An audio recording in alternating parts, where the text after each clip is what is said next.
Yeah, it's Mr. Monkey. Yesterday, on the Monkey Report. That's what I'm gonna call it. Yeah, the Monkey Report. When I talk about some shit that just happened, it's on the Monkey Report.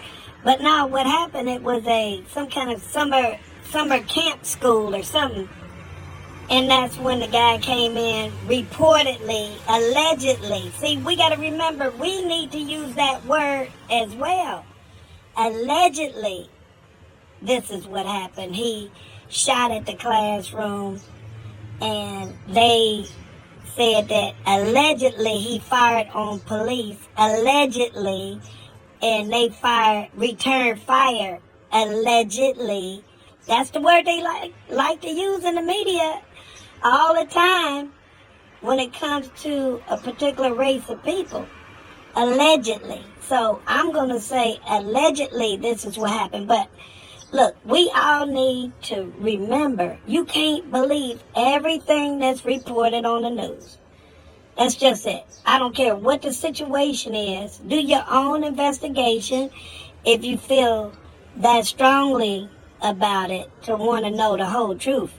See, it's the truth and the media's truth, and what he say, they say, somewhere in the middle of both sides is the truth, and we'll never know the truth about a lot of shit that's going on in this country.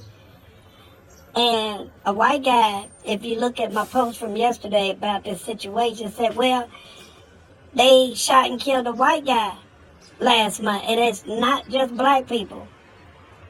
I realize that it's not just black people, but typically speaking, most unarmed killings of civilians are African American people, and you can't deny that. And I'm not taking away from some whites being shot by police as well. That's why we need to band together against these assault rifles. It's just not good for white, black, Puerto Rican. I don't care what your race is. It's bigger than race what's going on in this country right now with all these mass shootings. And we all need to come together to ban assault rifles. Let's leave race out of that whole equation. And we need tougher penalties if you found guilty of murdering a large number of people, and your whole purpose was to go do that, and they catch you with the gun and on video. Why waste taxpayers' dollars having their day in court? We've seen it. Enough is enough. That's just a waste of money. They say, well, that's due process in this country. Sometimes you got to use common sense. And just all evidence is there. We just need to make the penalty, like in certain countries, let's say, for example, if you caught stealing, they cut your hand off. I ain't lying about that. They will cut your motherfucking hands off if you caught stealing. And guess what? People in that country don't do a lot of stealing. Or the ones that steal just look and see if they missing a hand. You know what happened. So we need harsher penalties for mass murderers that's caught red-handed.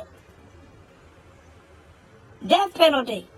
Firing squad. I don't give a fuck. You done killed up 9, 10 people, and your sole purpose was to do that, and you've been plotting it. Then they want to say mental health was a key factor. He was not in his right state of mind, but I have to disagree. It takes a certain amount of planning to pull off these things. You just don't get up and go do it. They plan these things. That guy came from another state or city all the way to that supermarket to kill black people. Yeah, so he was smart enough to carry it out. Then all that mental shit should be thrown right out the fucking door. Fuck that shit. That's an excuse that this country is using too much in certain situations. This the monkey talking. I ain't lying. Watch this clip too from 2 days ago at the camp, day camp. about what was reportedly, allegedly what happened. Watch it. The monkey. I ain't lying. This shit is crazy out here. I need to run for office, I think. I'll put a stop to all that bullshit. Headline developing late today, an armed gunman at a summer camp just outside Dallas. A gunman firing into a classroom with children inside and then moving to the gym. There were children there too. Police responding within 2 minutes, shooting and killing the gunman. Let's get right to ABC's Kaylee Hartung tonight. Kaylee, what do we know so far? Well, David, there were about 150 kids attending this summer camp at this field house when a gunman walked through the main lobby with a handgun. He encountered a staffer, and when some counselors heard gunshots, they called police and they began moving some of the children into a safe area and locking the doors. The gunman headed towards some of those classrooms, but he couldn't get in. He fired off a shot into one of those classrooms, but no one was injured. He then moved into the gymnasium where more children were, but that's when police arrived. There was an exchange of gunfire. The gunman was hit. He was taken to the hospital and died from his injuries there, but the police chief there stressing his officers did what they were trained to do, which is go in and stop the threat. David. We're going to turn